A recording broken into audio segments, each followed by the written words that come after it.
Hello বন্ধুরা, Rajnandini food লাভার্সে আপনাদের সবাইকে স্বাগত। আজকে বানাবো ইন্দুবালা হোটেলের মতো একদম মুখে লেগে থাকার মতো একটু অন্য স্বাদে গাঢ় কচু দিয়ে কচু মাখা। তো কচু মাখা বানানোর জন্য আমি এখানে গাঠি কচু যেটা হয়, মানে মান কচু দিয়ে আজকে বানাবো না, গাঠি কচু দিয়ে একটু অন্য স্বাদের হয়।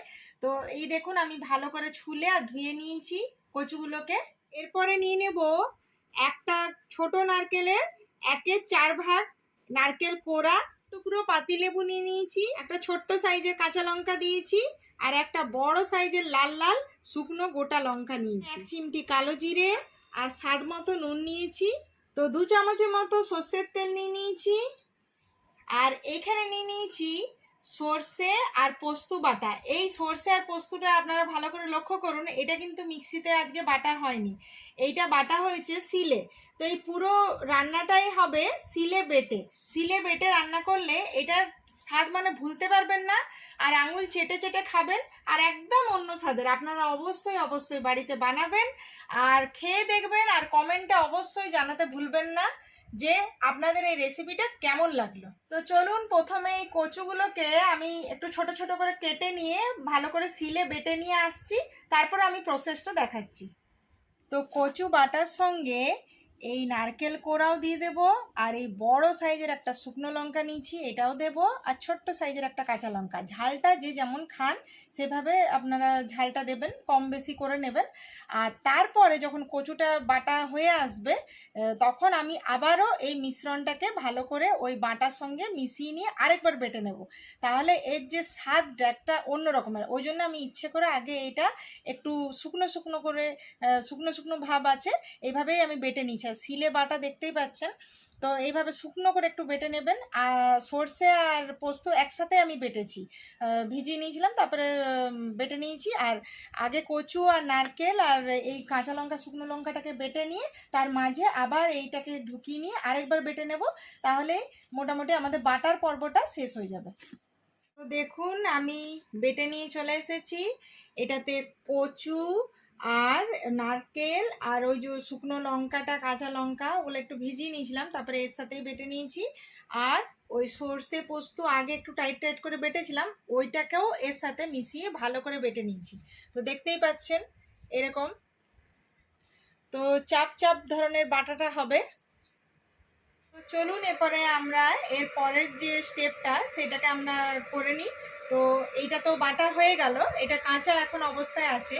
এরপরে এটাকে খাওয়ার যোগ্য করার জন্য আমরা নিয়ে নেব সামান্য পরিমাণে সর্ষের তেল, আর অল্প সামান্য পরিমাণে জাস্ট একদম তলায় যে 1/2 চামচের থেকেও কম একটু সর্ষের তেল রেখে দেব।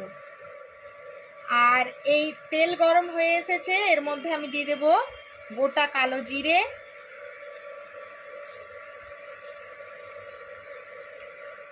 কালো জিরেটা দেখতেই পাচ্ছেন একদম মানে সর্ষের তেল গরমের মধ্যে দেওয়া হয়েছে তো একটা দারুণ গন্ধ বেরিয়ে এসেছে।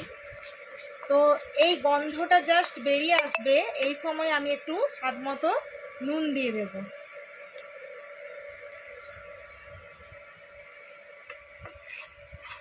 নুনটা দিয়েও ভালো করে একটু এই গরম তেলের মধ্যে নাড়াচাড়া করে নেব।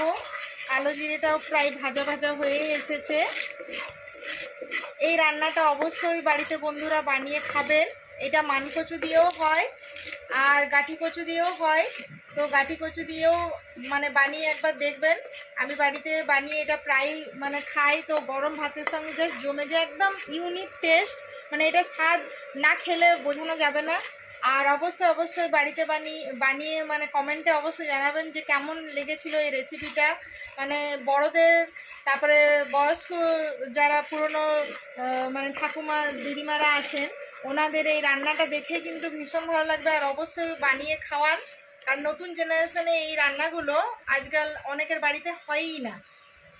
কালো জিরে তেলের মধ্যে ভাজা হয়ে গেছে, খুবই সুন্দর একটা গন্ধ বেরিয়েছে। এরপরে এর মধ্যে আমি এই যে বেটে রাখা কচু, সর্ষে, পোস্ত, বেশ কাঁচা লঙ্কা, শুকনো লঙ্কা সব মিলেমিশে একদম নারকেল কোড়া সমস্ত কিছু এর মধ্যে মিলে একটা বেটে নিয়েছিলাম।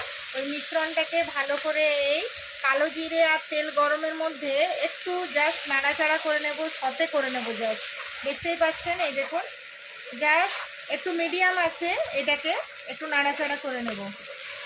এইটা অনেক পুরনো রেসিপি, আপনারা যারা কখনো খাননি, প্রচুর তো অনেক রেসিপি খেয়েছেন, অবশ্যই এই রেসিপিটা দেখে বাড়িতে বানিয়ে খাবেন। একটা অন্য নতুন ধরনের স্বাদের এখনের জেনারেশনে, কিন্তু আমরা ছোটোতে কিন্তু এই রেসিপি মা ঠাকুমাদের হাতে অনেকবার খেয়েছি, কিন্তু এই রেসিপি মানে না খেলে বোঝানো যাবে না। তো অবশ্যই বাড়িতে বানান, একটা নতুন ধরনের রেসিপি। তো দেখুন খুব সুন্দর কালারটাও চেঞ্জ হয়ে এসছে। তো দেখতেই পাচ্ছেন কচু বাটার রং কিন্তু পাল্টে গেছে, আর সত্যি কিন্তু একটা লোভনীয় গন্ধ বেরিয়ে এসেছে। বাড়িতে যদি না বানিয়ে খান, মানে বলে বোঝাতে পারবো না যে অনেক বড় এই মানে রেসিপিটা মানে না খেয়ে মিস করলেন আর কি, অনেক বড় মিস করবেন। তো অবশ্যই বাড়িতে বানিয়ে খাবেন। আর কমেন্টে বন্ধুরা আমি অপেক্ষায় রইলাম, অবশ্যই জানাবেন যে এই রেসিপিটা কেমন লাগলো আপনাদের কাছে। তো আমি একটা জাস্ট এই কচুর অন্য রকমের রেসিপি তুলে ধরলাম। আর রাজনন্দিনী ফুড লাভার্সে যে এত ভালোবাসা দিচ্ছেন সকলকে, ছোট বড় সকলকে অনেক ধন্যবাদ। বড়রা আশীর্বাদ দিবেন, ছোটরা অনেক ভালোবাসা দিচ্ছে, আমরা ভীষণ খুশি। তো দেখুন দেখতে দেখতে কচু বাটা কিন্তু রেডি। তো দেখুন হয়ে গেছে। এরপরে এর মধ্যে এই দেখুন আমি উঠিয়ে নিয়ে এই যে বাটির মধ্যে আমি এই দেখুন উঠিয়ে নিলাম। দেখতেই পাচ্ছেন একটা বেশ টাইট ভাব হয়েছে। এমনিতেও সিলে বাটলে কি হয়, আর সিলে বাটার আগে একটু ছোট ছোট করে কুচি করে নেবেন, আর নাহলে একটু ভালো করে মানে মানে কোড়ার যে থাকে না, বাড়িতে অনেকের বাড়িতে স্ক্যাপারও থাকে, তো স্ক্যাপারে করে কুড়ে নিয়েও তারপরে বেটে নিতে পারেন, আর খুব ছোট ছোট করে কেটে নিয়েও মানে বেটে নেওয়া যায়। তো বাটাটা একটু টাইট ভাব হবে, জল দেবেন না। আর বাটাটা তো জাস্ট কাঁচা বাটা হবে, একটু পিচ্ছল ব্যাপার হয় বাটার সময়। আর এইটা পুরোটাই সিলে বাটা হয়েছে। তো সত্যি কথাই আমরা মানে ব্যস্ত জীবনে সবসময় মিক্সিতে আমরা বেটে ফেলি, কিন্তু এই কিছু দু একটা রান্না থাকে যেগুলো সিলে না বাটলে এর স্বাদ মানে বোঝানো যাবে না। তো অবশ্যই এটা সিলে বেটে করবেন, খুব সুন্দর, মানে ভীষণ সুন্দর খেতে।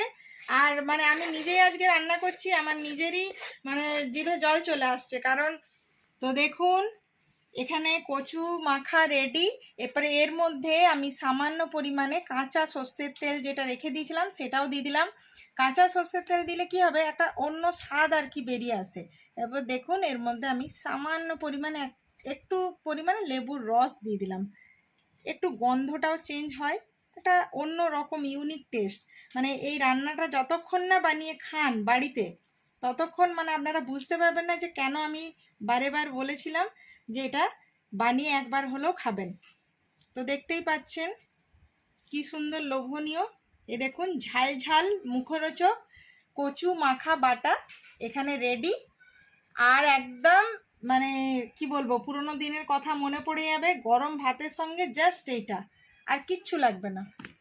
ফ্যামিলির সাথে এনজয় করুন, আর ভালো রেসিপি দেখুন। রাজনন্দিনী ফুড লাভার্সে অনেক ভালোবাসা দেওয়ার জন্য সকলকে অনেক ধন্যবাদ। তাহলে আজকের মতো বাই বাই।